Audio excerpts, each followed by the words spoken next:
This episode of The Buck Stops Here, the Hall of Fame show, is dedicated to the memory of Dick Butkus. Rest in peace, big guy. Welcome to another episode of the Hall of Fame show, and I'm Kirk Buchner, and along with me is Evan Nolan, and we run NotHallOfFame.com, the fictitious Athlete Hall of Fame, the fictitious Rock and Roll Hall of Fame, and the United States Athletic Hall of Fame. We're going to be talking a little bit more about that, and sadly, the person that we're dedicating the show to is a nominee. Not sadly that he's a nominee, but just sad that he passed away. You can go and vote on that now, www.nothalloffame.com/USA. Just click on the voting options, and you're going to make history and decide who's going to be part of the first ever United States Athletic Hall of Fame class. And as do we have that link in the underneath the video? We can add that. Why don't we do that? Make it easy. So as opposed to remembering everything we just said, just click the link under the video. I don't know how to make it click, but I'll just sort of have Ted sort of post whatever. I'm not good at this sort of thing. Yeah, I'm awful at it. Well, we'll figure that out. I don't run the tech part of the show. I barely know how to turn on the computer.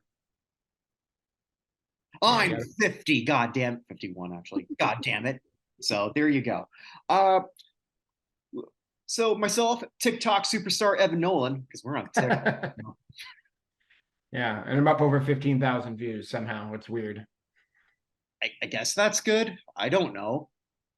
Who's to say? The government's very excited. But you know, we're gonna begin off with the smorgasbord of shit. I don't bring this up too often. It's the poo-poo platter where sometimes the Buck, that's me, has decided that he just wants to vent on something that kind of bothers him. And I've got a hell of a lot just based on Sunday Night Football. Yeah. Now, last Sunday Night Football, if you're watching this, hopefully this is up before the next one. If it's not, so be it. But you'll know which one we're talking about. It was supposed to be a dud game between the Kansas City Chiefs and the New York Jets, which was surprisingly competitive. Mm-hmm. Well, it was originally scheduled. It was supposed to be Rodgers and Mahomes, and then that just never materialized. You know, the battle between the State Farm guys. Well, one of the State Farm guys and the one who pretty much, I guess, lost his job for his spokesman job for reasons. We'll leave it at that. I'm assuming he did. I don't know. He's not in those commercials anymore. No idea. Although, again, Donna Kelsey was sitting next to the Jake from State Farm in last game. Living her best life as Donna Kelsey. I just watched her in one of those Super Bowl commercials, one with Key. Or is it Peel? It's Key. You know, where they're pretending that football's scripted. Now we're going to do all that. And she says, what if I'm my character is in a relationship with Jimmy Garoppolo?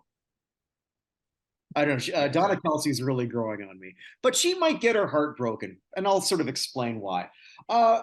I was watching the first half of the game at my local brew, where I'm going to be taking Evan when he finally makes out here. It's, of course, Lake of the Woods. Check that out in Winnipeg or northern Minnesota or in Kenora, Ontario. And it was just me there and the bartender. Now, the bartender is a great guy, as if you're watching, which I know you're not, but hey, how you doing? And he's from Bangladesh. So he doesn't know too much about football. So he was kind enough to put the game on for me and just put the audio on, because usually they don't do that. So he's asking me, why is Taylor Swift there? So I explained to him sort of what's going on, that she's now dating, looks like this is confirmed, dating Travis Kelce. Now, I don't know how many times they showed her, apparently maybe 20 times or so. And as I'm sort of explaining that to him, he's going on a bit of a rant of his own, saying, I don't understand why anyone gives a crap about celebrities and what they think. Fair enough. I've said the same thing a lot myself.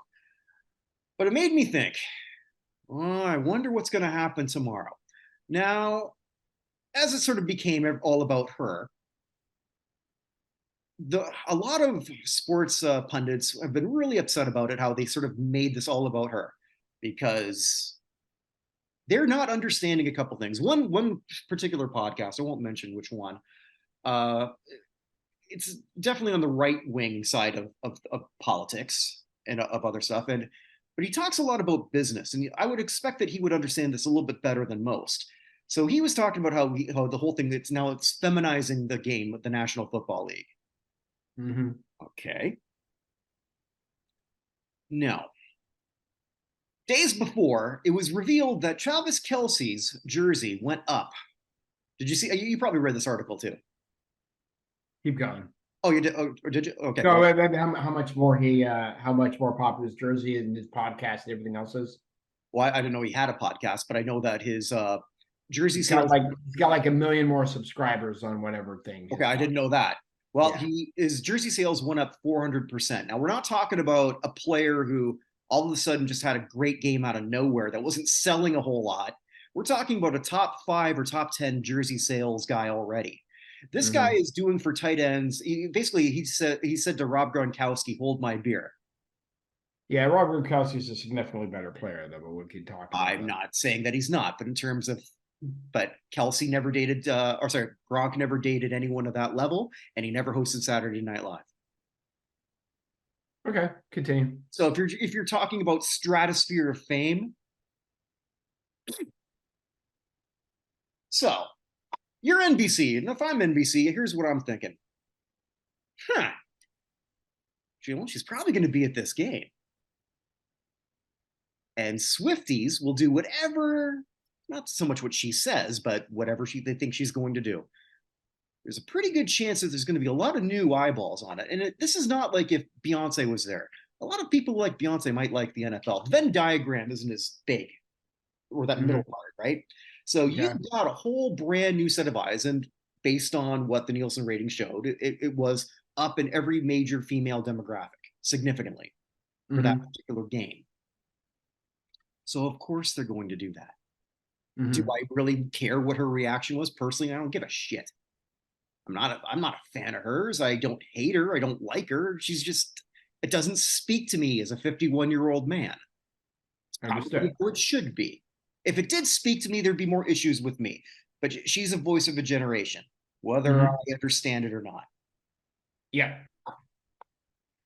So but every business wants more viewers, wants more money. They're doing what they're supposed to do. It's not the feminization of that. It's not because it's all they want to make it all about Taylor.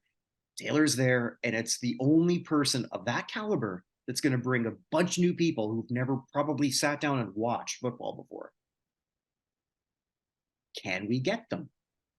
I would do the exact same thing. Do I enjoy it? No, but I understand it. Personally, don't. If I'm Donna Kelsey, though, if she's expecting her to be there for Christmas dinner, I may want to do a Google search on her dating history. Let's just say she's seen more shaft than an elevator. But wow, all right, we didn't have to quite go there. I know, but she had a blank space baby, and she wrote his name. There you go. Yeah, and that's not slut shaming. Good for her. If you can do it, do it. I got no problem with that. Because I'm sure that Travis Kelce has been virginal his entire life. Just to put that out. I'm sure.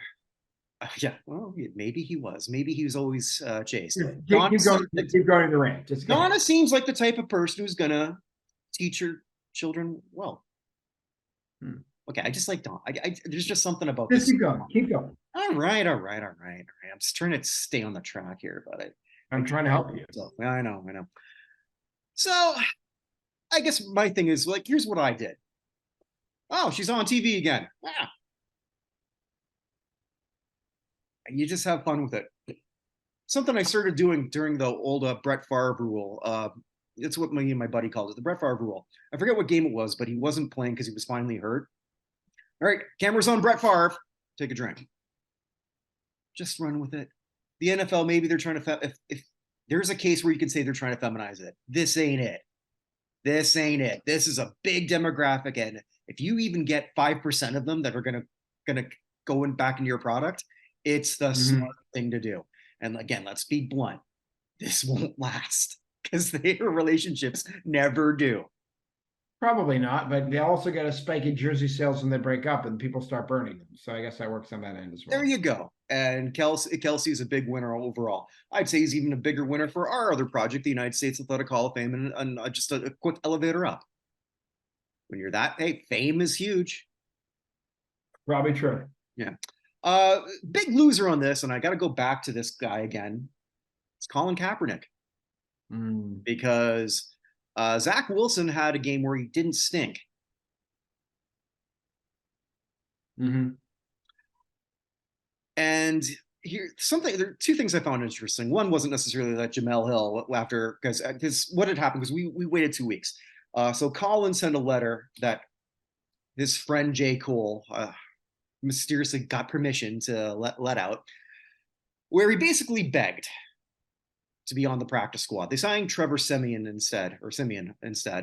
According quote tweet by Jamel Hill, and I mentioned this a couple weeks ago. A lot of people don't know that she's the producer of the Kaepernick documentary on Netflix. Correct. And she says, checks notes. Siemian is 31 years old and hasn't won a game since 2017. And she got ratioed correctly by people pointing out that Kaepernick is 35 and hasn't won a game since 2016. Mm-hmm. Here's a prediction I got right now, and I hope I'm wrong. I really do. This shit that they're doing right now is all fodder for this documentary. Probably true.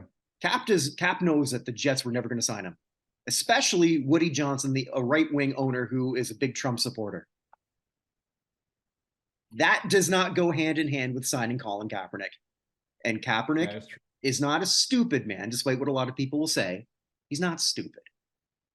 Mm-hmm. But this is now a misstep. Charlemagne the God, who was a big Cap supporter, I was like digging through a lot of the other things he said, where he called Stephen A. Smith the donkey of the day. This was in 2017 because Stephen A. was really pissed off. And I was too. I think that's when we started doing the show. When Cap said he doesn't vote.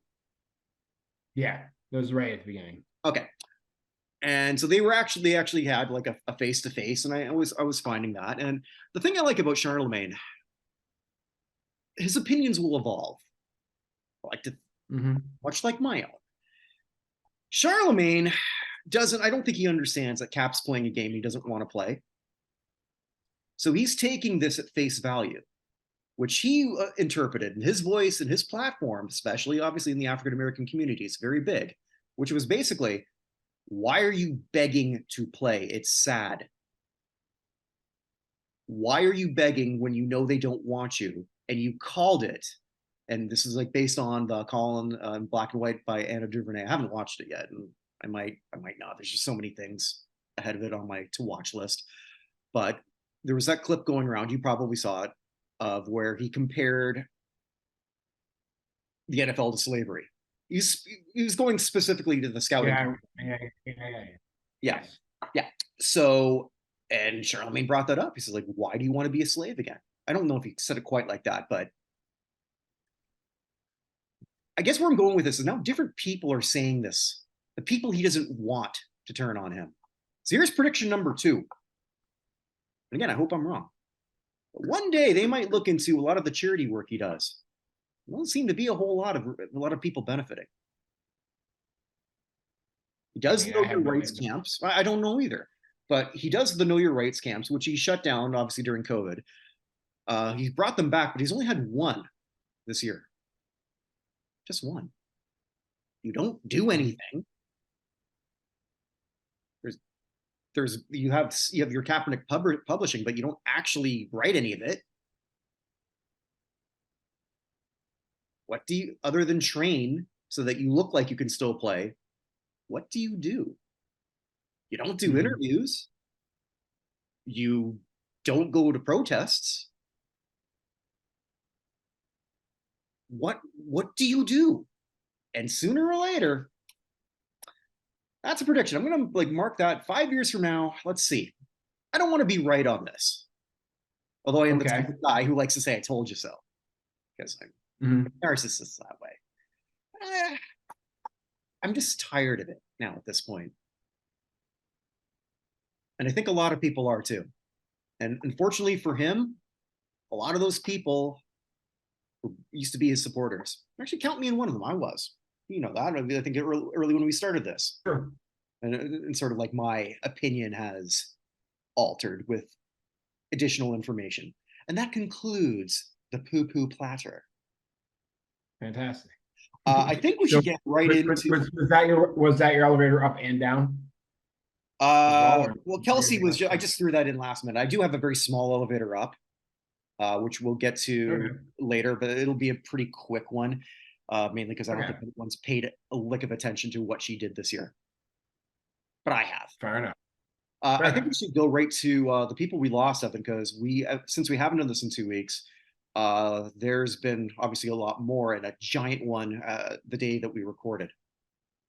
Yeah, and another giant one last week, but we'll get to that in a second. I will say that the Beige Mistress was active again.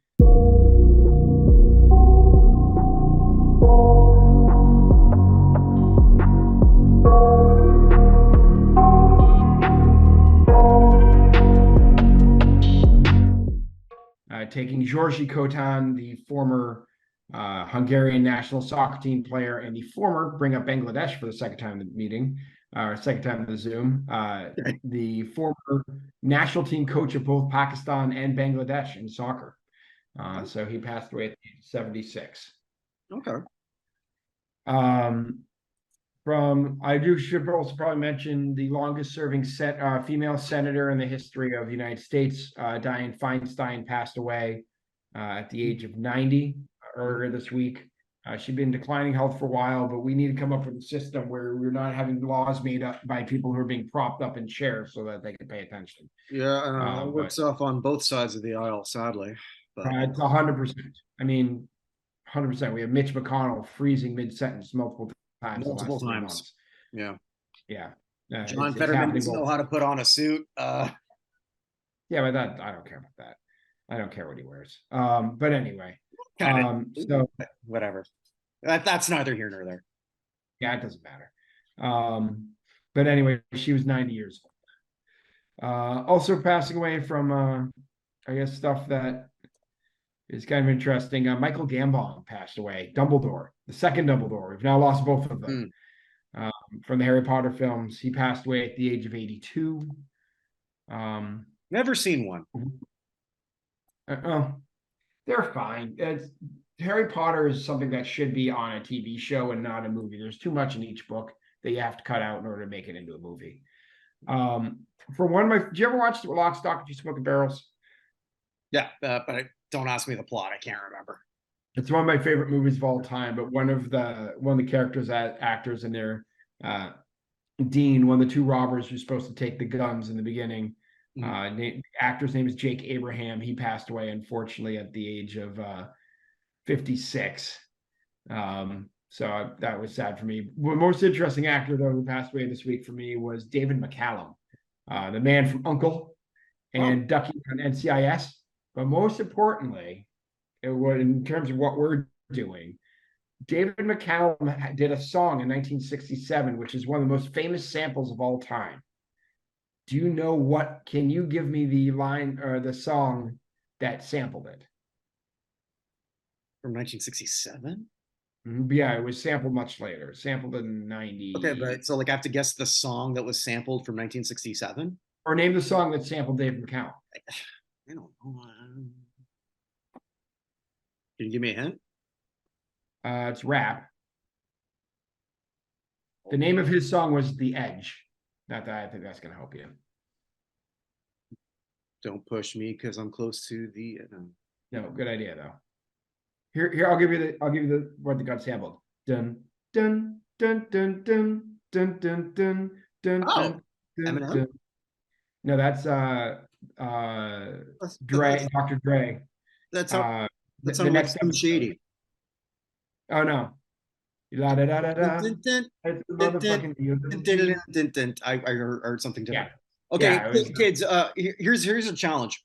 After what Evan and I just did, put up Shazam and let's just see what comes up, and it won't be anything that we just tried to do. That's probably true. But anyway, it's a track for the next episode by Dr. Dre. Okay. But anyway, yeah, I just thought it was interesting. I had no idea that it was David McCallum. But Dave McCallum passed away at the age of 90. So very, very long and distinguished career in Hollywood. From the world of music, lost a few people this week. We'll start with Bob Black. Oh, sorry, wrong part. Start with Russell Batiste Jr., the drummer for the Meters, Papa Grows Funk, and Vita Blue. He passed away at only the age of 57.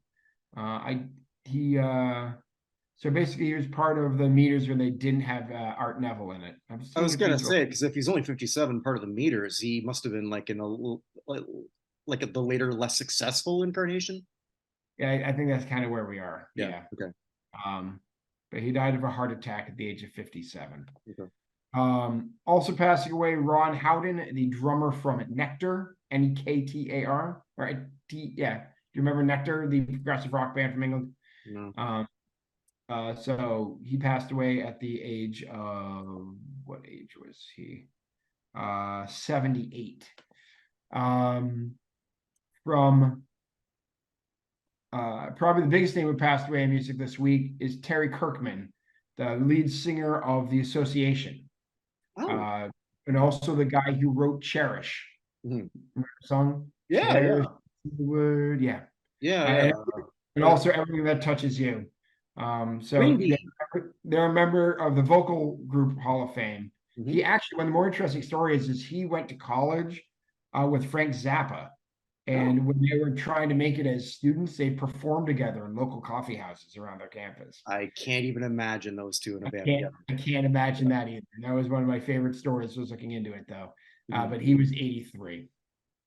All right. So for football, Bob Wagner, the long time coach of Hawaii, passed away at the age of 76. Won a MAC championship in 92 and was two-time MAC WAC coach of the year in 89 and 92. Also passing away. This is all our Kurt Schumacher, guard for the Saints and Tampa Bay Buccaneers, the 12th pick in the 1975 draft. He passed away at the age of 70. Also passing away, Glenn Budgnock, played for the Bengals and Buccaneers from 76 to 84.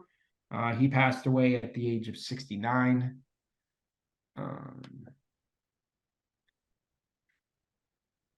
From the world of wrestling, Joyce Grable passed away. You're familiar with her? I've read about her. She was before my time, but apparently very competent. She was trained by the Fabulous Moolah. But the Fabulous Moolah is impossible to be ahead of anyone's time. So she was just around forever. Yeah. But Joyce Grable passed away at the age of 70. From baseball, we'll come back to baseball in a second, but I want to do another member of the women's All-American Girls Professional Baseball League. Donna Becker passed away at the age of 91. She pitched for the Kalamazoo Lassies back in the day. So can't be a lot left, like you were saying last time. Not knowing if she ever had to go get somebody who had fell down a well after every game with the Lassies. Also from baseball. That's just something I would have done. Also passing away, Wayne Comer, baseball outfielder for the Tigers, one of the original Seattle Pilots, become Milwaukee Brewer, and the Washington Senators, a member of the 1968 Detroit Tigers championship team. He passed away at the age of 79. Also passing away, a member of the 1960 Pittsburgh Pirates, Joe Christopher, who was outfielder with the Pirates, Mets, and Red Sox, passed away at the age of 87. Can't be many people left from that 1960 Pirates team either. No. Mazeroski's still around, but I can't imagine. Maz is still alive? Okay. I think so. Hold on. Am I wrong? Bill Mazeroski. Okay. I'll see if I'm wrong. This is good things here. Yeah, he's 87. He is still going. Also, from hockey, we lost the former assistant general manager of the Calgary Flames, Chris Snow. This came up a few years ago. He used to be he's from Melrose, Massachusetts, actually used to be a sports writer for the Boston Globe. But he was diagnosed with ALS and died of Lou Gehrig's disease at the age of 42. He got his chance at the dream job as in hockey, you know, as on the front office, and then very shortly thereafter was diagnosed with ALS. So just a crappy time. Also passing away, someone who used to also sort of another big name, I guess, in reporting. Jim Capel passed away, also from ALS. Do you remember Jim Capel for ESPN, the baseball reporter? I do, yeah. For Seattle Post-Intelligencer, St. Pioneer Press, also was with ESPN. Yeah, he passed away at 61, also from Lou Gehrig's disease. Passed away a couple days ago. I did miss a couple of football players, so we'll get to them. Tim Foley, defensive back, member of those 1972 Dolphins. I've been watching a lot of 1973. Yeah, because like for the retro football review, or retro football show. Yeah, because I watched a couple of those Super Bowls. Very good player. Very good player. He was a Pro Bowler once in '79. Mm-hmm. He passed away at the age of 75. It said he died in his home. I don't know from what. Mm-hmm. Also passed away, Canadian Football Hall of Famer, George Reed, who played mostly, he went to Washington State as a running back, played mostly with the Saskatchewan Roughriders, but was the president of the Players Association for the Canadian Football League from 72 to 81 and then 86 through 93. Let me see, 1, 2, 3, 4, 5, 6, 7, 8. Looks like he was a 9-time All-Star for the West, and also, he's a 9-time All-Star for the league and then a 10-time All-Star for the West. Was also the most outstanding player in 1965, and won the most valuable player of the 54th Grey Cup back in 1976. He was 83 years old. And there are going to be a couple personal ones for me coming up here, so we'll get to them in 1 second. I have to say, the Boston boy here, Colonel Bob Sheridan, one of the few boxing and MMA and boxing announcers who I actually know who the heck he is. Passed away at the age of 79. So he's the one who announced the Rumble in the Jungle and the Thrilla in Manila. So he was the announcer of both of those fights, along with other ones. He also did where Tyson bit Holyfield's ear. So Colonel Bob Sheridan, probably the most famous boxing announcer there was, passed away at the age of 79. So, what did it say he passed from? It doesn't say.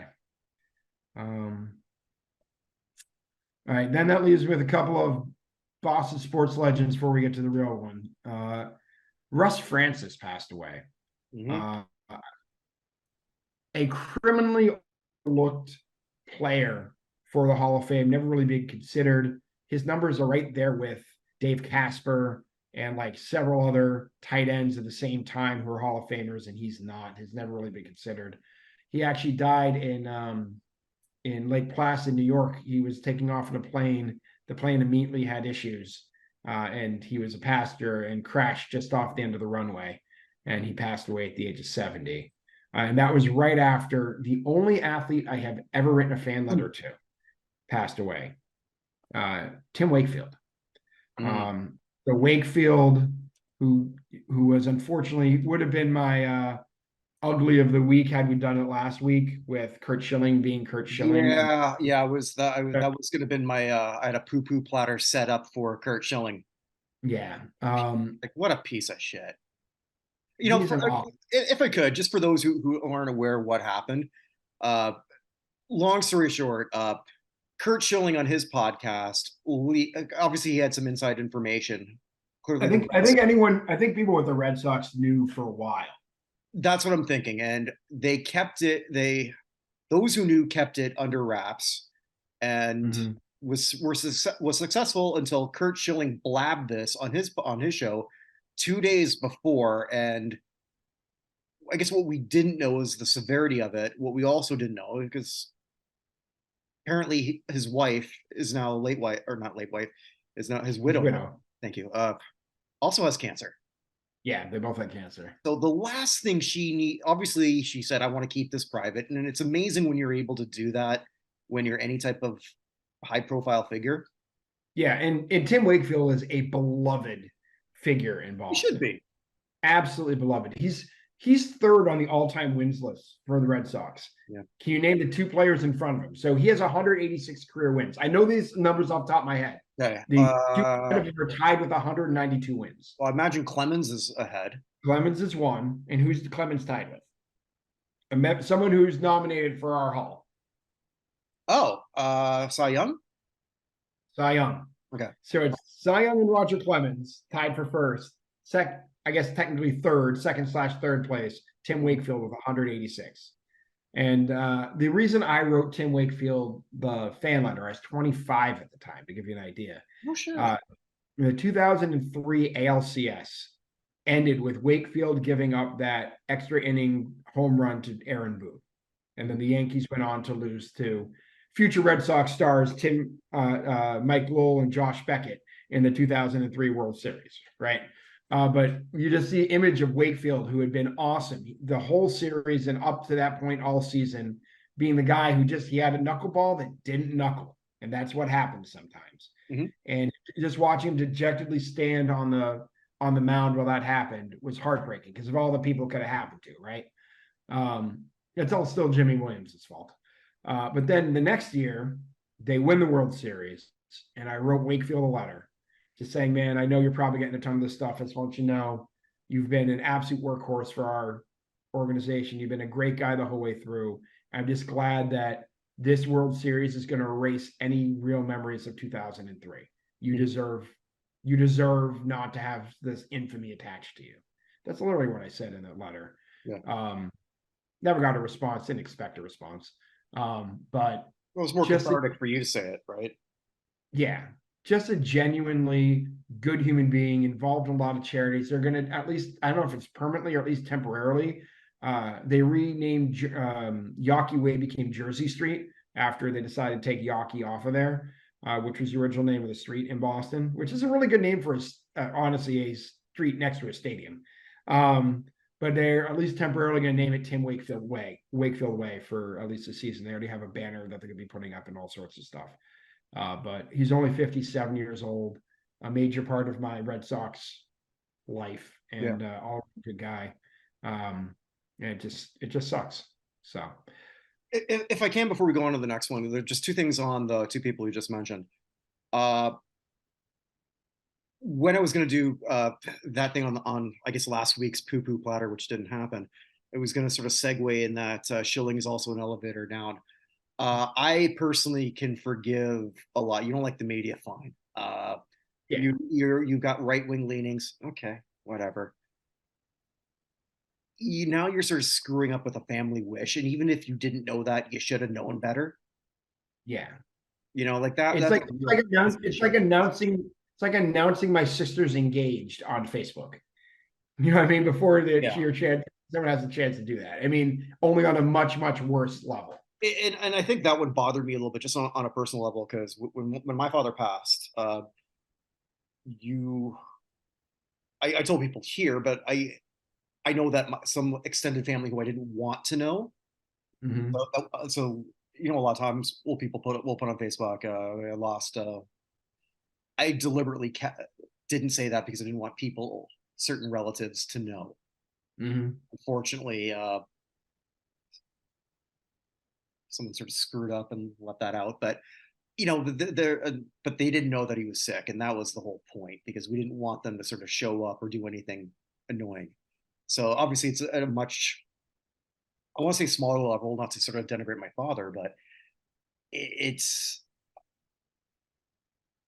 when a beloved figure is, there's going to be a whole lot of people who didn't even want to do something or extend wishes, and obviously, so that's on that.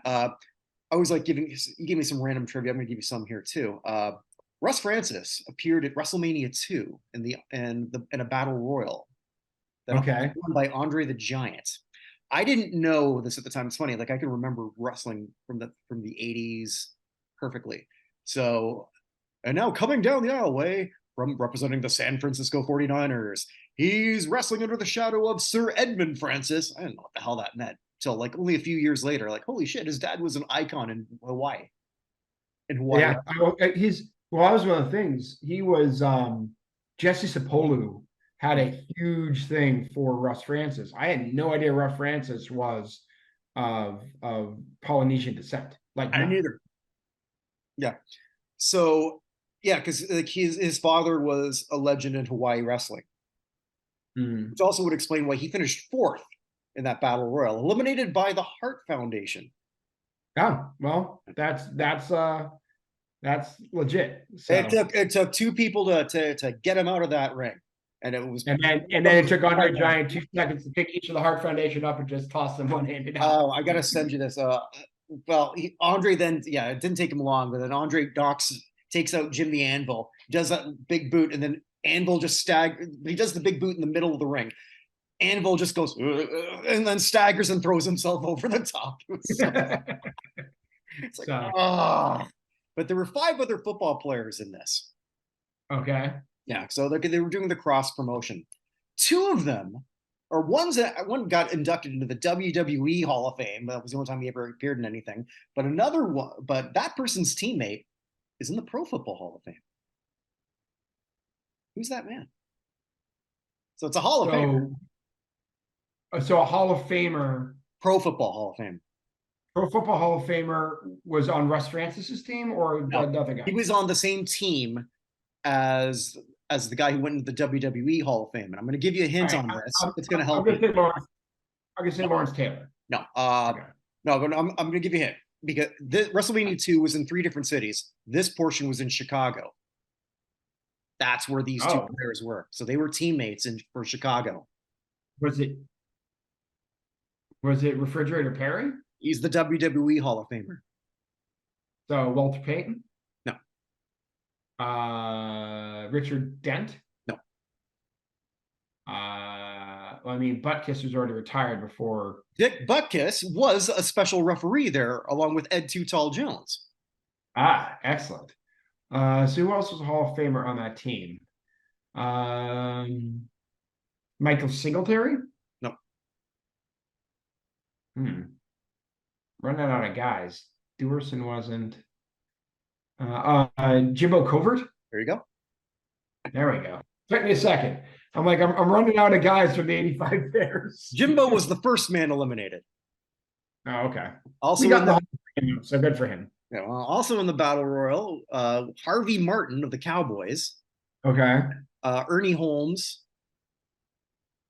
and Bill Fralick. Wow, that's a name I haven't heard in a while. Yeah, Bill Fralick of the Falcons, who actually he got a lot of heat because he just looked like this arrogant asshole. The fans hated him, even though he was insulting Big John Studd. Who also everybody hated. Yeah, but I mean, this arrogant fucker. I'm gonna take out Stud or the Dud. I don't know. It's. I just gotta watch that with you at one point, but yeah, that's just my own personal memory. Well, not personal memories of Wakefield, just chilling. Really, that one pisses me off more than anything else. I don't forgive. One good note, Tim Wakefield. He did win the Roberto Clemente Award in 2010, which is just about. He was an All-Star only once in 2009. He won 2 World Series with the team. Finished with the all-time leader in innings pitched. He has 3,006 innings pitched with the Red Sox, which with the way innings are going now is probably a pretty safe record for a long period of time. I guess we got 2 big ones left, huh? Yeah, 2 big ones. So let's stick with baseball first. So personal connection to this guy. I'll say this: the 2 people we have left to talk about are probably the best people at their position in the history of their sport. Mm-hmm. Brooks Robinson. Here's my personal connection. So Brooks Robinson and Boog Powell, when they went to Chicago, used to go on dates with my mom and her best friend. So my mom. When did your mom date? Powell. Okay. And her best friend Diane was dating Brooks when they were there. I think they both may have been married at the time, but it was, the 60s, so who knows what's going on. But yeah, Brooks Robinson, I put in our baseball chat, which I rarely actually contribute to, that Brooks Robinson was probably the greatest third baseman of all time, and everyone just yelled at me for that. No, he is the greatest third baseman of all time. I think we put everything together, including fielding, because I think Mike Schmidt was a pretty good third baseman. But when you put everything together, including fielding, Robinson's probably the guy. Career 267 hitter, 268 homers, 1,357 runs batted in, an 18-time All-Star, 2-time World Series champ, AL MVP in 64, World Series MVP in 70, 16-time Gold Glover, won the Roberto Clemente Award in 72 when it was a Roberto Clemente Award, because that's that season that Clemente passed away in the plane crash. And his number 5 is retired, and he was a member of Major League Baseball's All-Century team, member of the Orioles Hall of Fame, and was elected with 91.98% of the vote on his first ballot back in 1983, the first time he was eligible. Certainly a case for the best defensive player, period. It's either him or Ozzie. I think one of his other Brooks's teammates, Mark Belanger, is in that conversation for me also. Well, that team, I saw something that it was him, Mark Belanger, and whoever was playing second base on the team, I can't think who it was, have like the 3 highest fielding percentages at their position for their careers. Like there's the 3 of them on the same infield at the same time. Is it Mark Belanger or Mark Bellinger? I have no idea. I'm being very Canadian. I think it's Bellinger, but I'm not sure. Belanger. That sounds better. He wore the rouge. Sorry, well, if Tinder was around then, he would have went Belanger. Yeah, I'm still not sure. I posted that Ray Urey video the other day, and I'm still not sure I'm pronouncing his name right. So I just like this is what I'm going with it. I'm wrong. Someone will tell me, or maybe they won't. I don't know. But no, back to Brooks Robinson. I don't think there's any question that he is pretty much the greatest Oriole of all time, even more than Ripken. Okay. I mean, I'd put him there. No offense to Ripken, who is an incredible player, but I think that Robinson was probably the greatest player. Frank Robinson, of course, also has a claim, but Frank played for multiple teams. Yeah, actually, I just want to. I got a nice sort of email from somebody today because I have the top 50 list. If he happens to be watching, I think it's Aaron Adam. I apologies if I got the name wrong because I wasn't planning to bring it up today. So he said a polite response to my all-time Cincinnati Reds list. And I had Robinson somewhere where he didn't agree, but he was like very complimentary and just sort of explained why. So I appreciate always good, solid feedback like that.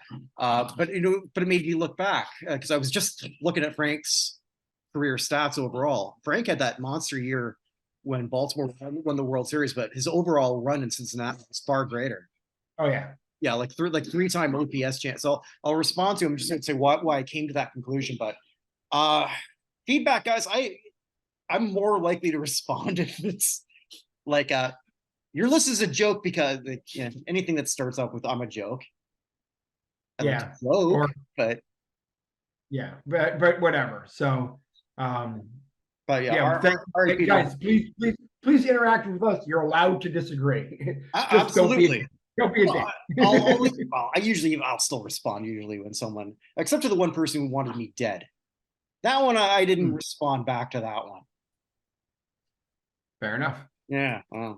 Don't worry, I did. You won't be hearing from him. That's so. And finally, we already talked about the lead of the episode here. One of the toughest names ever, I think, to grow up with in the history of the world. Dick Butkus, local Chicago guy. I literally recorded his video yesterday for our Hall of Fame. I was going to post it today. And decided since he passed away, it seemed a little exploitative. So I posted Brett Hull instead, who I just reversed their order. I'll probably put it up tomorrow morning. But Dick Butkus, I don't think there's much question. He's the greatest middle linebacker of all time. I agree. I mean, even Ray Nitschke was once said that, Ray, are you the greatest middle linebacker of all time? Nitschke, of course, a Packer, said no. Butkus is the greatest middle linebacker of all time. Yeah. And so, I mean, you got other people there. Ray Lewis has probably got an argument. Mike Singletary might have an argument. But yeah, he was in the words. I'm trying to remember who said it. It was Deacon Jones. Deacon Jones said that when Dick Butkus was tackling you, he was trying to put you in the cemetery, not the hospital. Um, Mhm. and like just absolutely terrifying. He played on some terrible Bears teams. Yes. I did the math. I think they were, and it's in my thing that will come up tomorrow. I think it was they're 44, 74, and 4. There are lots of fours in there. Mhm. But one of those seasons was the 1969 season where the Bears went 1-13. Their only win that season was against an equally terrible, because everyone forgets how bad they were, Pittsburgh Steelers. The Steelers were real bad before Mean Joe Green and company showed up in Mhm. 70, really took over in 72. But they beat them pretty badly. In that game, Butkus had 25 tackles and a safety, his first points he ever scored. He was Defensive Player of the Year on a 1-13 team. And deserved That's it. and deserved it. He was Defensive Player of the Year the next season too. Mhm. He was actually drafted in this first round by the Bears, but the second round by the Broncos in the AFL. Mhm. And the Broncos bid was greater than the Bears bid, but he is a Chicago kid. Actually Yeah. grew up as a Chicago Cardinals fan. Oh yeah, Uh, college football Hall of Famer at University of Illinois. So yeah, he was the most outstanding player of the Big Ten back in '63. I know all this off the top of my head because I just did the research. yeah. He was an All-American at both linebacker and center. In Mhm. high school, he was the place kicker, the punter, the fullback, and the linebacker. And as a linebacker, he made 70% of his team's tackles that season in his career. 70%, one player on defense made 70% of the tackles. Yeah, I don't care what league that is. That's Yeah.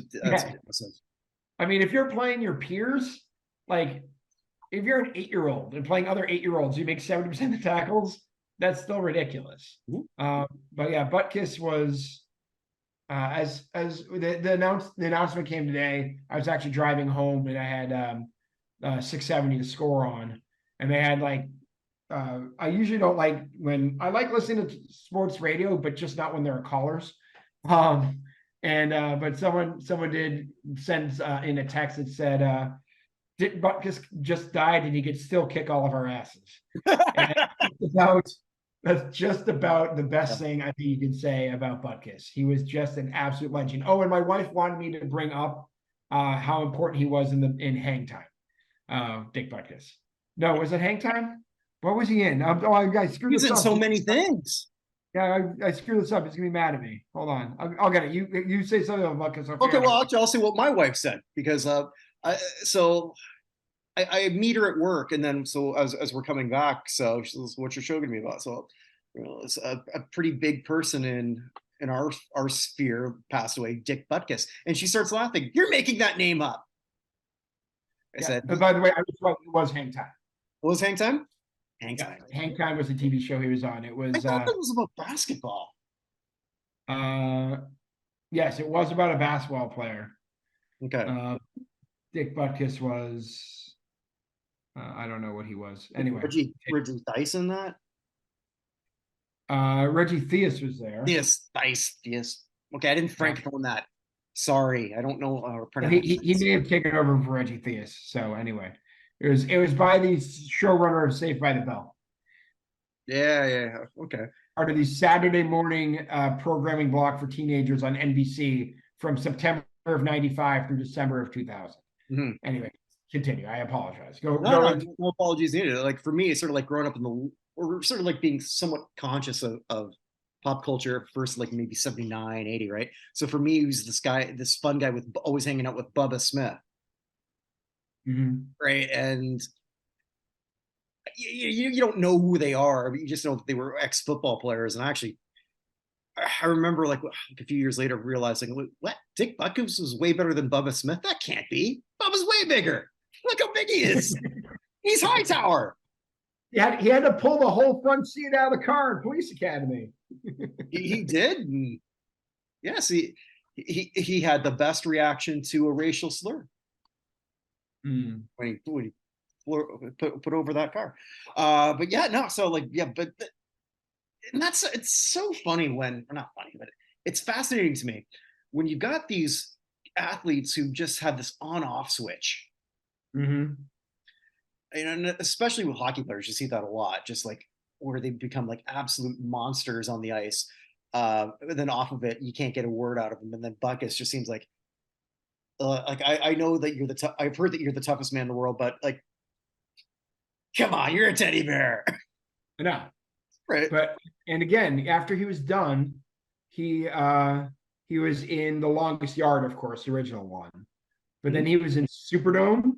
He was in Johnny Dangerously, Gremlins 2, the new batch, Necessary Roughness, Any Given Sunday. He actually he was on an episode of My Two Dads. He was on an episode of MacGyver, Murder, She Wrote.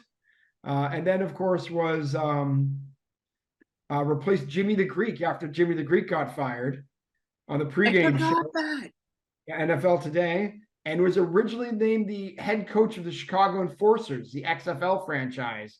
That's right. Before he never actually did it because he ended up being the head of competition for the league. Yeah. But like, just like the number of things Butkus was in and around, and he was an incredible football player, but was more of like a cultural icon. Him and Bubba were in a TV show with Joe Pesci called Half Nelson. Yes, we've talked about that show before. Have we? Okay, apologies. Yeah, because you're like, have you ever heard of like? No, we've talked about it a couple times before because of that. Well, I drink a lot. Yeah, but Dick Butkus, absolute legend. I was trying to show my son who he was. My son's 8; he doesn't know. And so we found the NFL Films 100, the 100 greatest athletes in the history of sport. This came in at number 10. Which is just about as high as any defensive player on that list. So a legitimate claim for not only being the best middle linebacker, but the best defensive player in league's history. Yeah, and even if you don't want to give him that mantle, best middle linebacker, best linebacker, you can't argue that he transformed what that position was. 100%. 100%. I do have to say, there's no position in sports. I mean, left fielder for the Red Sox was one for a while, when you had Ted Williams followed by Carl Yastrzemski followed by Jim Rice, 3 Hall of Famers. But the middle linebacker for the Bears, of course, the most recent one was Urlacher, but before him you had Singletary, before him you had Butkus. And Butkus actually took over for Bill George, who's another Hall of Famer. So they've had 4 Hall of Famers at that one position, and there are not that many middle linebackers in Kent. So just it's sad for the whole city of Chicago. One of the great players in the history of the league.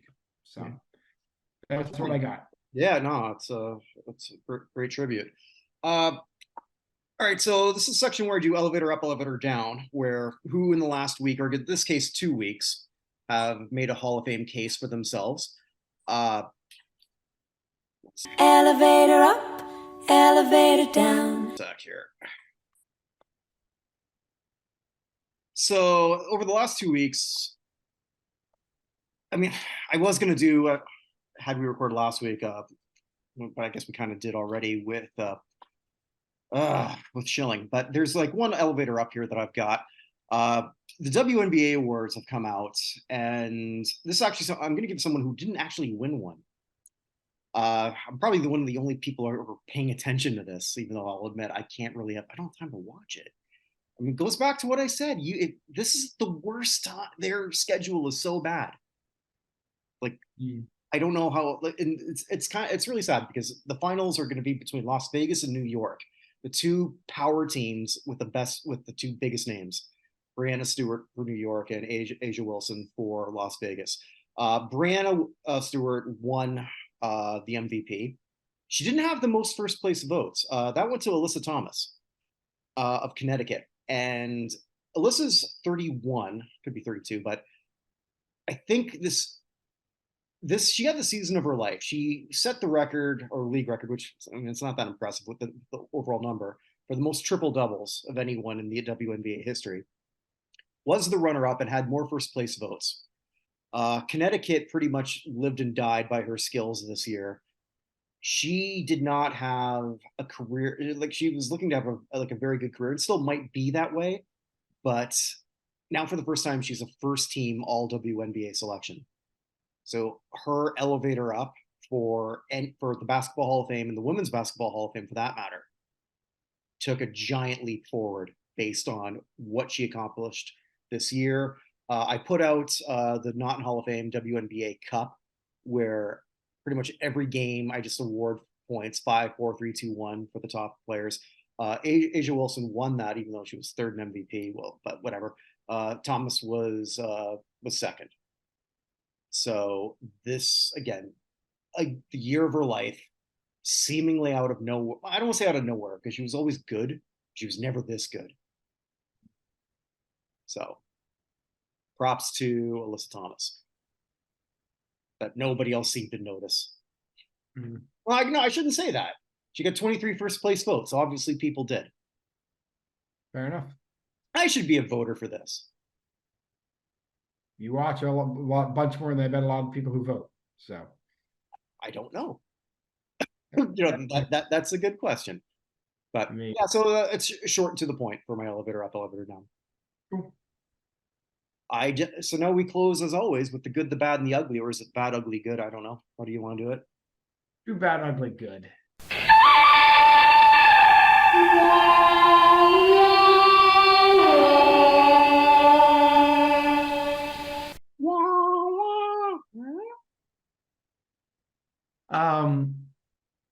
So we're trying to debate where to put this one. I'm going to put bad, trending, ugly for this one. So did you hear that they've awarded the 2030 World Cup? I did. 6 countries. Interesting. Yes. That's what the warning sign is here. So there were multiple bids for the World Cup. The one that won, and there was one for what we call the Cono del Sur, the southern part of South America. It looks like a cone in the south. So Uruguay, Paraguay, and Argentina had a bid, which did not win. And it went to the one I thought would make the most sense from the beginning, which was Spain, Portugal, and Morocco. Mm-hmm. Mainly because it gave them a chance to go into Africa with this huger tournament without having to worry about it. And it's also showing cooperation between 2 countries that historically hate each other, and that is Spain and Morocco. They have had issues for a long time, mainly over Ceuta and Melilla, which are 2 cities in Africa that belong to Spain. Mm-hmm. You got to talk to Spanish about Gibraltar, they get real pissed about how dare UK has some of our land. You'd say anything about Ceuta and Melilla, they no, that's ours. But they've had problems for years, and the fact that Morocco had the greatest tournament, it's had the greatest run of tournaments, both the men's and women's, for an African country, and is now going to be able to host coming up is fantastic. I always thought that was the bid that was going to win. Makes sense. That is good news, and that on its own would just be good. I'm glad it happened. I'm not using it as my good. I'm just going to say that in general. The bad trending towards ugly part of this is that that losing bid with Uruguay, Paraguay, and Argentina, there's going to be some weird setup where Argentina, Uruguay, and Paraguay all get games played there somehow in a tournament that's based in Spain, Portugal, and Morocco, 3,900, 4,000 miles away. And the reason that is important is when they came up with a rotation basis for the World Cup, so they just weren't in Europe all the time, they made a rule that no continent can have if you have a tournament on your continent, you have to wait 2 more cycles before you can have the next one, right? So we had Russia in 2010. So we had Russia in 2014. We had Russia's 2018, excuse me. We had 2022 was in where's the last one? I can't think of it. It was just in Qatar, right? Mm-hmm. In Asia. Yeah. And now we have North America, right? Mm-hmm. So that means Europe was back open again because Russia was better. So they're using Europe and Africa, taking them out of that, right? With that tournament. North America can't bid. Now, by putting games in South America, that means South America can't bid. That's what I was going to ask you. I didn't know about that rule. Yeah. So that leaves you with the option of New Zealand with some sort of thing with Australia, because Australia has joined the Asian Federation. Australia is not part of Oceania anymore. They're part of the Asian Federation because they didn't feel they were getting enough challenge playing New Zealand and Kiribati. Like, it's just... Add respect, though. I'll give them that. You take Yeah, no, I bet. yeah, but you. I just wanted to throw that. Yeah, go on. The U.S. and Mexico should do the same thing and join South America. They should just combine with the South American. Mm-hmm.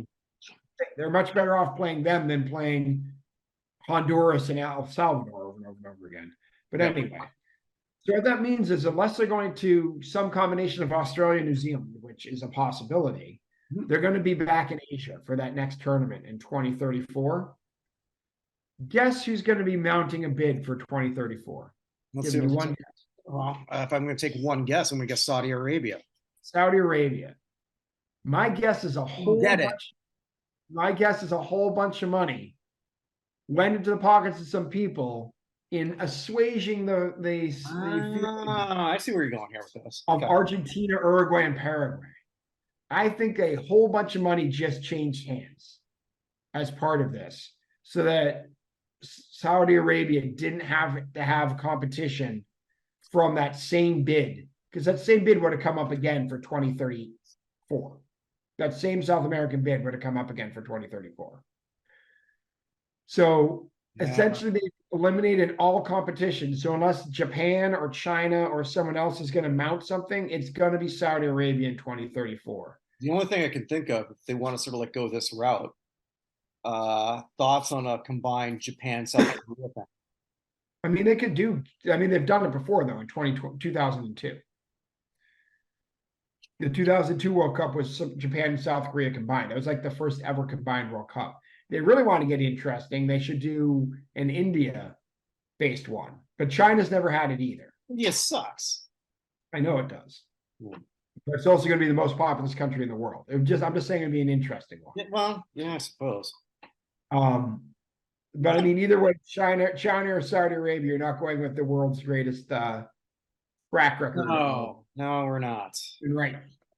So I don't know. I don't know if it matters that much, but I mean, the only thing I can see stopping Saudi Arabia is a China bid, a combined Korea-Japan bid, or a combined Australia-New Zealand bid.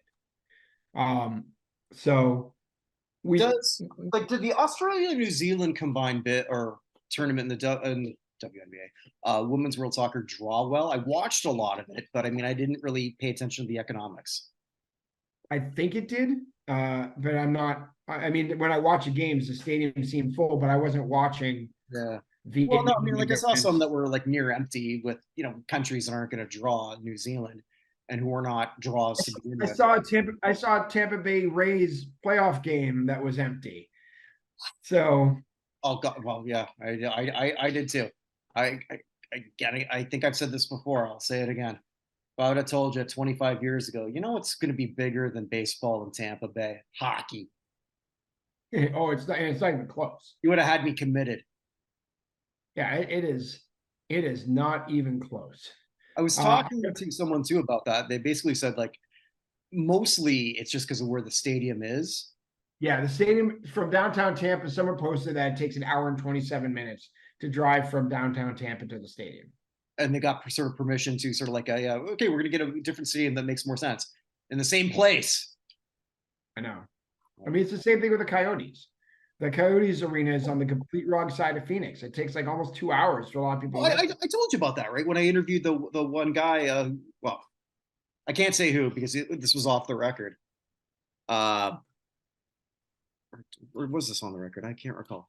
It doesn't matter. Don't tell me who. Just say what it is. Just protect. Okay, basically, he still works there now. He works in the broadcasting, but he played there forever. He said it's not that if the stadium was down, if the team was playing downtown, we would be just fine. Yeah, yeah. There are a lot of places. I told you I went to that preseason game in Nashville. It was Nashville Tampa in a preseason game a couple years ago in October. I was in town for the Spartan race. And that arena is like literally downtown right on Broadway where all the bars are. The bars end and then there's the freaking arena. So as soon as you're done, you just walk out and you have all of the things Nashville has to offer right there. It's the perfect place for it. Everyone just goes, it sells out. The fans are incredible. They know their hockey. And I bet a large part of it has to do with it's super easy to get there. It's right there. Like the Nashville Soccer Stadium is right there. The Titans football stadium is right there. Like they're just on the river for both those, or the other side from downtown. But everything is like right downtown, easy to get to.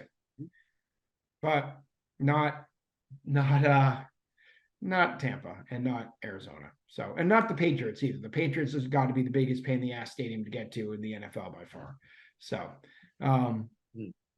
lots of other teams, like you're driving through the woods for like 20 miles and all of a sudden there's a stadium. That's very Orchard Park gave the same vibes when I used to go to Bill. Yeah, Orchard Park is very much the same vibe. So yeah, like you'll pull in there and you're basically in a suburb where you've got your parking lot, and then you've got all these houses that are pretty much just saying with their like man-made thing, $10 per whatever it is. It's probably more because I haven't been there in a while. Yeah, but the other thing about driving Orchard Park is just all of the, I hate saying it, but all of the like Rust Belt light is so depressing on the way there. It is. Yeah. A lot of abandoned buildings, let's just say. There are a lot of abandoned buildings in upstate New York. That area going up to Niagara Falls is the same way, which isn't that far from Buffalo. No, it is. That used to be steel mill. That used to be something. That used to be something. There's never actually anything. It's just some things that used to be there. But anyway. Yeah, you drive through there. It's very similar to the opening montage of Good Times. Just looking out of the window. How do they call it Good Times when everything went really shitty? Yeah, but that's the whole idea, look it up in the world when things weren't going your way. So, and we lucky we got them. Good times. Speaking of things not going your way, I was debating whether I was going to do this last week. I'm just going to do it now. My ugly is whoever is advising James Harden on what he should be doing with himself. So James Harden forced his way out of Houston, right? And got himself to the Nets. And then 18 months later, forced himself out of the Nets and got himself to Philly. And now 7, 8, 9 months later, was trying to force his way out of Philly to go somewhere else. He picked up his player option, getting paid this year. He has no guarantees for next year. Had he not picked up his player option, he could have signed wherever he wanted. And maybe somebody gives him a whole bunch of money, figuring, hey, he was in a weird situation with the Nets. And then, he did pretty well with Philly. It just didn't work out in the playoffs. We'll get him. By trying to force his way out and having a sign, who has a sign at a bar saying that your general manager is a liar? Like, what kind of party is this? So you have a sign at a bar saying that Daryl Morey has gone to bat for that guy more than any general manager for That's very true. What? No, I said that's very true. Sorry, my dogs in the background are having their own Royal Rumble here. I can't hear him, but I'm also not very good at hearing. But I don't know who's doing this. Does he get any significant money now ever again? Who's taking a chance on it? He wants to force his way to the Clippers. Somebody will, because they always Dallas re-signed Kyrie. And he's a bigger headache. Sure.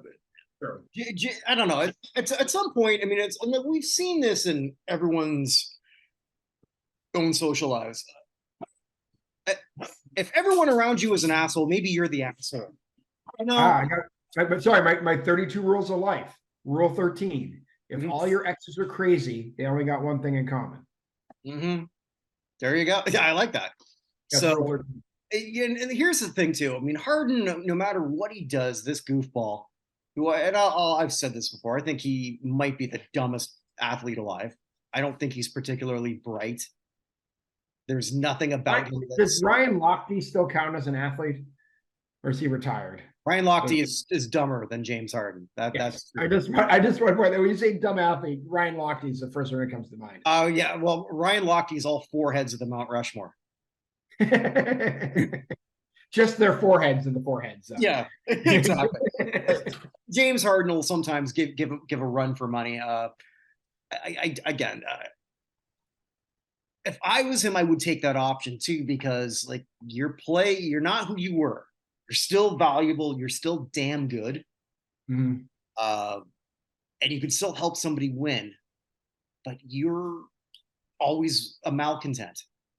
Something's always wrong, and then But here's here's the thing. He's taken that money, but he could have gotten, so like, for example, the Celtics just traded for Drew Holiday, right?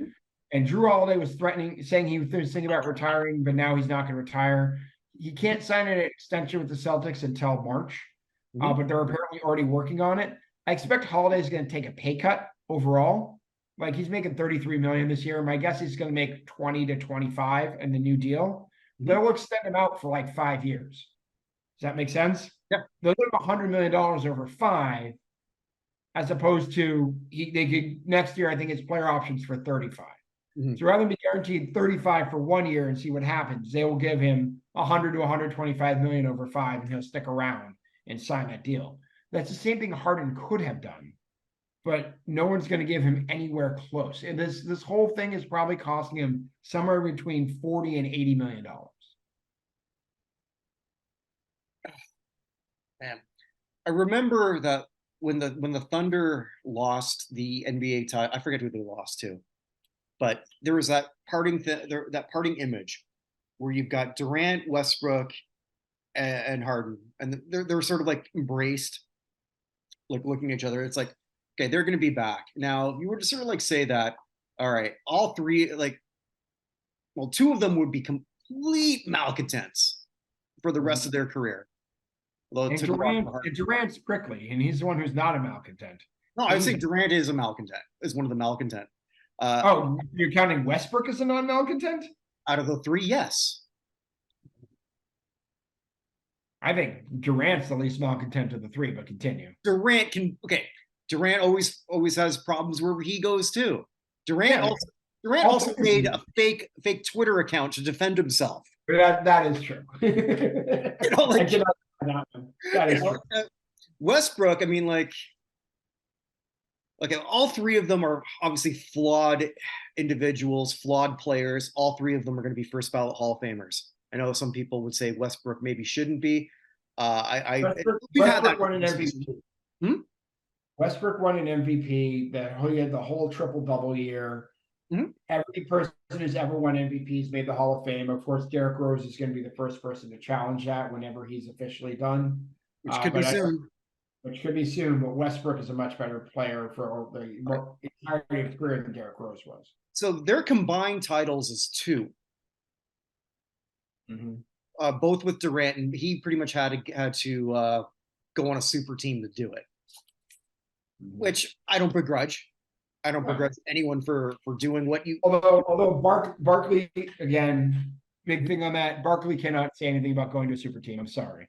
So no, he can't. I don't. Clyde Drexler and Hakeem Olajuwon are not. I will never begrudge. And I say this as a fan of the Raptors who will, and I can't believe I saw them win a title. I thought that was never going to happen. But I will always say, like, you go where your best options are. You left Boston for a better life. I don't know if you wanted to leave Boston. There are a lot of things that I miss about Boston, I'll be honest. Okay, but this was. But, I mean, in terms of the house I bought here has cost 3 times as much in my hometown. Okay, I couldn't afford to live in my hometown, so okay. But I mean, like, I live in Winnipeg because it was a better thing for my wife, and so like I will never begrudge anyone for taking the best thing. So like when the super team started happening, it's like I don't like it. Well, Michael Jordan never did. Well, it's a different time. You do what you do. And Michael Jordan did it, but he also had Scottie Pippen with him the whole time, who also, I don't know if anyone noticed, was a pretty good basketball player. No, and that's true. But Jordan was able. But I mean, if it was the current situation, would he do things differently? Probably. Maybe. I mean, Magic never left, but he had Worthy and Kareem, right? Bird never left, but he had McHale, Parrish, and Dennis Johnson, and for a little while, Bill Walton. Like all these guys, and he played with Tiny Archibald. Like there's a whole bunch of Hall of Famers who go through all these places. There are just so many teams now. There are 30 teams. Only like if you have your top 25 players, the odds that you could have 3 of them on one team aren't that high. And also, you never know what's going to happen. Toronto won the title. Mhm. Detroit, 100%. 2004, a team with 0 Hall of Famers, right? No, that's not I true. think Chauncey will. No, they're all No, I zero always right forget now. Ben Wallace is on that team. But Ben Wallace is in, yeah, and I think Chauncey will get in. I do too, but I mean, like Detroit had no business winning that, but they and everyone tried to build everything based around Detroit's model, forgetting that they won because the Lakers were imploding because they didn't want to. Because Yeah, Shaq and Kobe didn't want to play with each other. the Lakers were imploding, and that Pistons team was so together they were in the position to take advantage of it. Right. I mean, Like put it this way, if that Lakers team was imploding, and I'm not picking on this team in particular, but if the 01 Sixers that Allen Iverson led to the finals were there, that 01 Sixers team is still not beating that 04 Lakers team. It just so happened to be that Pistons team played together so well. lightning in a bottle happens. Yeah, 100%. It does happen. So yeah, I mean, like to your thing with Harden. I mean, like that's basketball's so interesting, right? We just might rattle off 3 guys who are 3 people I don't really want to hang out with. 3 people who have considerable character issues. 3 people who have been known to be selfish. 3 people who will still get in first ballot Hall of Fame because in basketball, the level or the difference between your top guy, your second guy is so big. It's a crazy sport. I disagree with you. Okay. I think only Durant gets in first ballot. I think they make Westbrook and Harden. I don't think Westbrook and Harden can take 5 ballots, but I think they're going to make both of them wait a year. I will make that wager once it comes to. Okay. And I only say that too, just because who are they going to be up against, really? I mean, that also depends. You know, and they got to put and the Basketball Hall of Fame is so lax on a lot of these things. So. If T-Mac, and I like McGrady, but McGrady had, compared to McGrady's playoff success, Westbrook's I just still remember McGrady. It's nice to get into the second round, and then they lost the next 3 games. They're up first 3-1. ballot Hall of Famer was Tracy McGrady. Yeah. And that's not even a shot at T-Mac. It's not. But again, was T-Mac ever really considered a malcontent? But well, not to that level. Not to that level. Not to that level. But he wanted out of Toronto, but that was a thing everybody. Mac was never an MVP. True. So that is true. I don't know. We'll see. But yeah, that's a good beer bet for if we can remember it 7 years from now. I won't. So anyway, and let's just get to my good. My good is pretty quick.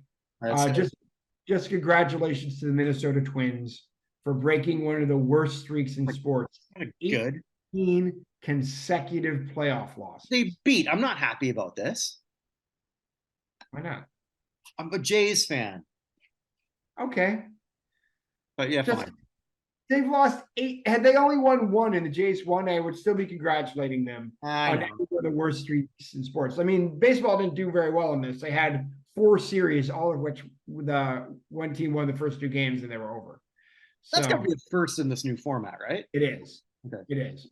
But the Blue Jays and Rays, the AL East was ridiculous all season long, and the Blue Jays and Rays are gone already.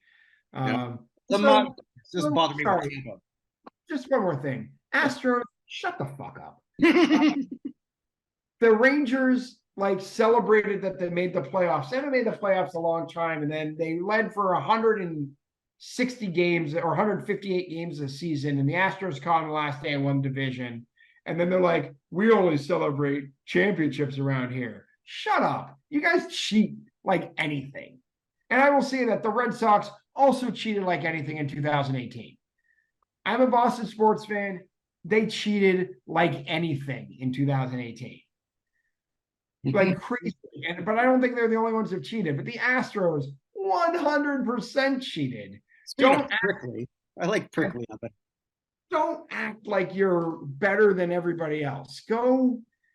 I'm actively rooting for the Rangers to win the World Series right now. That's where I was going to go. Actually, I forgot the other thing I was going to add about Taylor Swift. The thing I hated about her, which is Oh, it's when she'll say, if I was men, a lot of these things wouldn't happen to me. I wouldn't have been screwed over like that. Yeah, I got four names for you. Paul, George, Ringo, and the other one. George, Georgia. Paul, George, John. Jesus. Gone. Yeah. Oh God. How do I not know that right away? John, George, Paul, Ringo. Elvis didn't exactly do pretty good with his management either. Yeah, a I lot just of wanted them. to point that out. So when she whines about that stuff, I just To be fair, Scooter Braun's a dick. didn't say that he wasn't. Yeah, I'm not saying that he's not. I will agree on that. But also good on her for being smart enough to re-record her own stuff, and also good on her for being the one celebrity they went to with SBF went to get them to advertise for SPF, for is that the and make it free okay, for yeah. for all the Bitcoin type stuff. Didn't do it? And she's like, is this? She had all sorts of smart questions they could answer. She's like, I think I'll pass. And every other celebrity they went to said yes to the money, and every other celebrity they went to got sued over it and is going to have to pay all that money to somebody. I did not know that. Well, she just went up a spot. Yeah, she went into the meeting and she was asking direct questions as to what are these tied to? How can you like how did you figure all this out? Is it just whatever? And when they didn't give her adequate answers, she's like, nah, I'm out. I'm not doing this. This seems like she basically said, this seems like a scam. I'm not doing it. And so I have a lot of respect for Taylor Swift. She is her own person. Her music, some of it I like, some of it I don't. But hey, whatever. She's not writing for me anyway. But she's a very impressive woman, and Travis Kelce is in way over his head. So not in way over his head. Like, how is he? No, he leveled up. He's like a lower level compared to that. Yeah, he has no hope. You think he doesn't know that this is a temporary? Like this is going to be a springboard for me for him to get like a bunch of others. I mean, look at Pete Davidson, for God's sakes. That is true. How does he look at the roster of women that he's been with when he looks like Pete Davidson? I mean, Colin Jost and Scarlett Johansson have been married for how long now? Quite a while. Been a while. So actually, Colin Jost, who also finished second in the WrestleMania Battle Royal in New York. But anyway. Interesting. Speaking of New York, I was actually watching something on the 9/11 back last month, and that whole thing on Pete Davidson's dad, who died in the North Tower. He was a firefighter who was in to save people. Oh wow! And they had the radio calls from the people going in. Pete Davidson's dad was on the radio call. It was the last call from the engine before the 5 or 6 guys in the engine all died in the tower. So yeah. So anyway, it was a real interesting documentary. But anyway, on that sad note, starting with Dick Butkus dying, ending with 9/11, and Pete Davidson's dad dying. No, ending with everyone vote, and you can vote for Dick Butkus. The United States Athletic Hall of Fame, www.nothalloffame.com/USA. Just scroll up to the top for voting. You can vote for your favorite athletes, your favorite coaches, also your favorite contributors.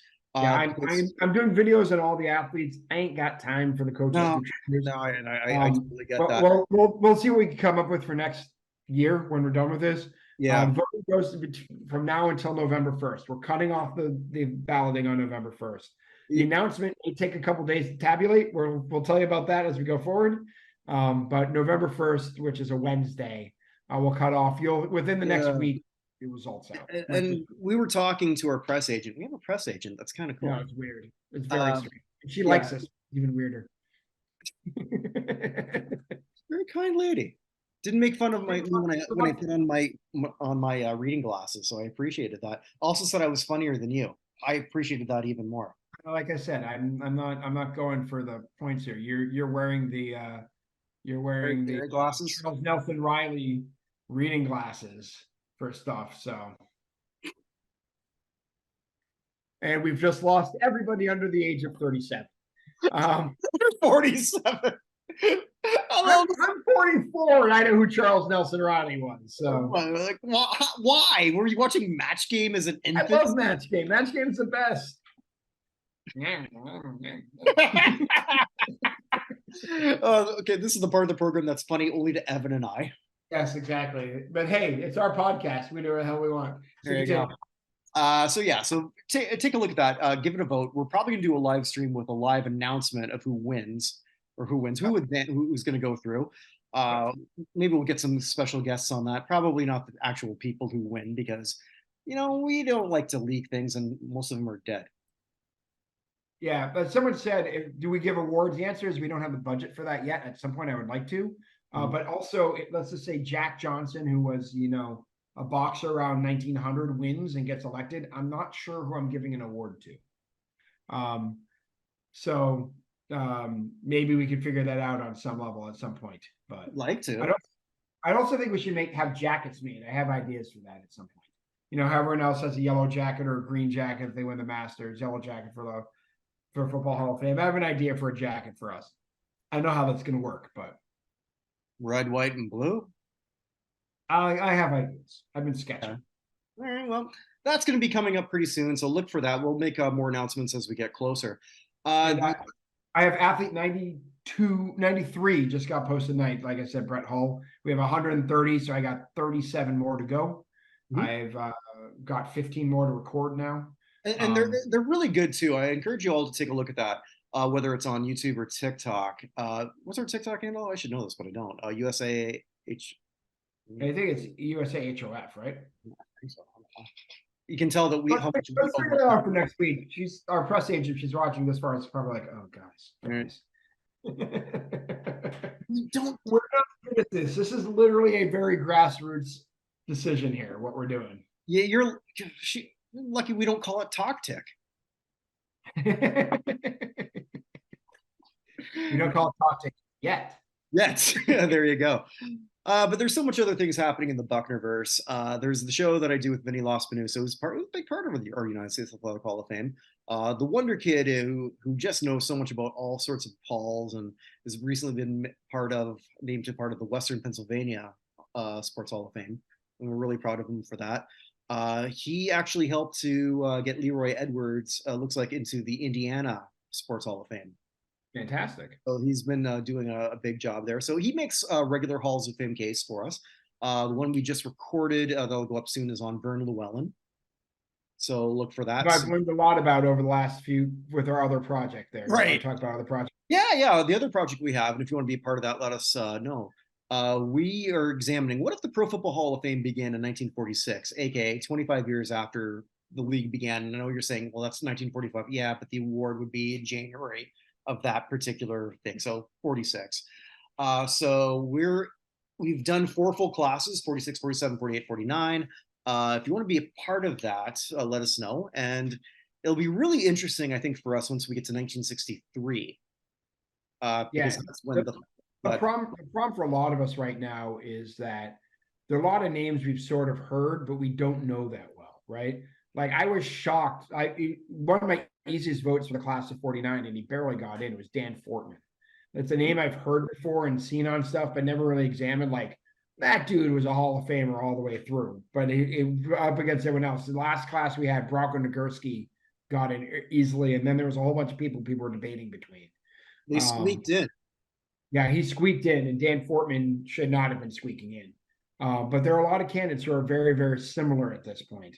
And we got Lavi Dilweg again, which somewhere Vinny Lospinuso did a German jig, whatever that version is. Italian with that name? Let's go with Dilweg. I figured. Oh, okay, yeah. German name. Germans and Italians always got along, so that shouldn't be an issue. Perfectly.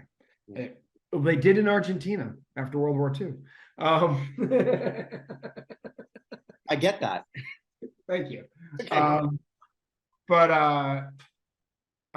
Yeah, it's been interesting because I have learned. That's the one thing about every time I do something for the website or do something, whatever, like when we first had the NASCAR section, this is years ago now, 2010, right? Probably. I should make that dormant because. Yeah, we should make it dormant. But when I was the original person who did the NASCAR Hall of Fame, because I was very upset as a lawyer at that time. And I learned a lawyer when all this started? Yeah, I was a lawyer back in 2010. I started with my current company in 2013. But I I learned so much about NASCAR. Doing this, I'm learning so much, so many stories. I just wrote Ben Hogan, by the way. Mhm. Ben Hogan almost died in a head-on collision with Yeah. a Greyhound bus Mhm. that was trying to pass somebody in a fog bank on the wrong side of the road. And he saw it at the last moment, and cars back then didn't have seatbelts. Mhm. So Hogan threw himself across his wife so that she wouldn't get injured, and in so doing saved his life because the collision with the bus took the steering wheel out and embedded it in the seat of his car, in the seat that he was sitting on. So the entire steering column came out and got embedded where he had been sitting had he not leaned across to grab his wife. Like, all these stories are ridiculous. Althea Gibson was her family lived in an apartment in Harlem, and the neighborhood back then, New York used to shut down streets during the day so that kids could play organized sports. And so she was her apartment was in one of these neighborhoods, and she started playing something called paddle tennis, which I can't exactly tell you what it was, but she became the women's champion of paddle tennis at the age of 12.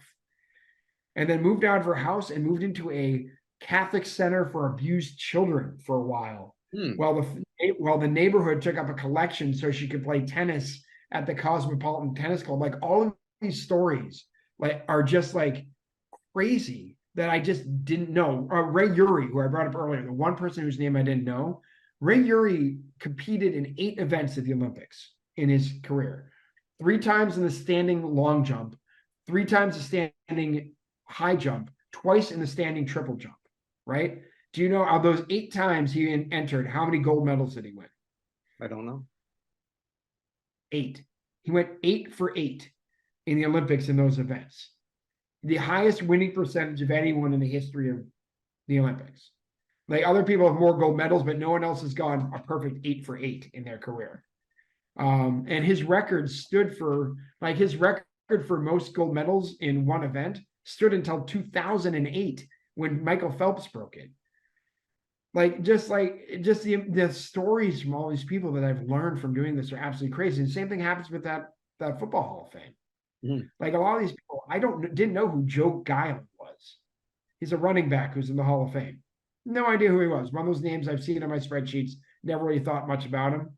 Like, ridiculous stories. Vern Llewellyn, who's not in the Hall of Fame, who we talked about earlier. Like, an absolute ridiculous. He was the runner-up on the last ballot. Yeah, I did not vote for him. I don't know if I'm going to vote for him again. I'm one of the slow comers to him. I think there are other people I put first. I don't understand how Mike Michalski, who's one of the guys who blocked for Vern Llewellyn, is getting left off.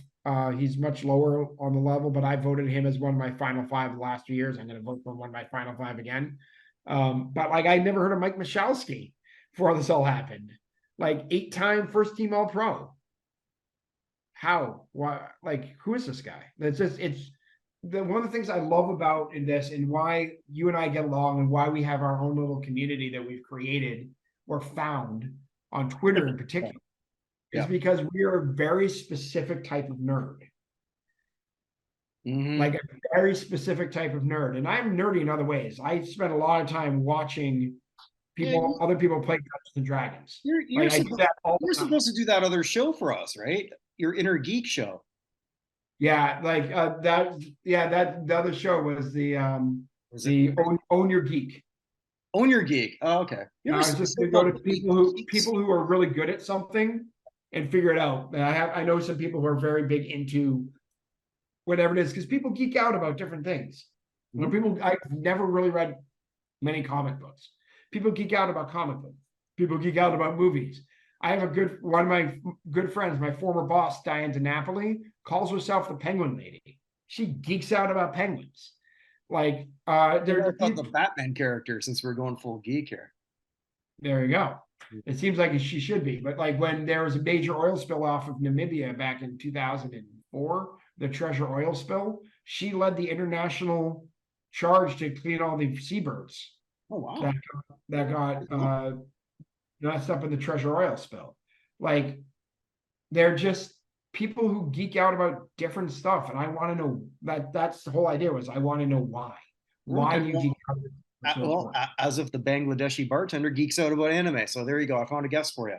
There you go. Like whatever it is, I have one of my former coworkers left my company and started as a roadie for WWE.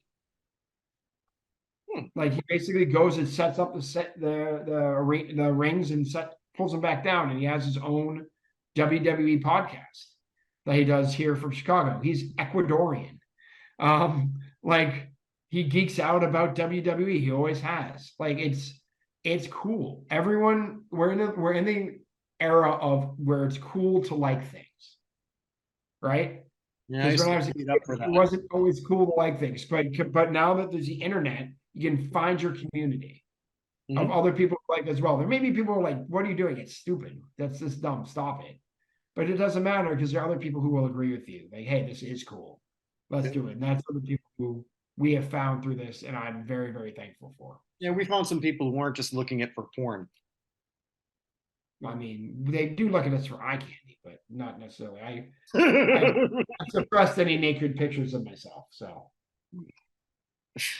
God, I thank God all the time that I found my wife before the day of the camera. I legitimately say I was born the perfect year to be born.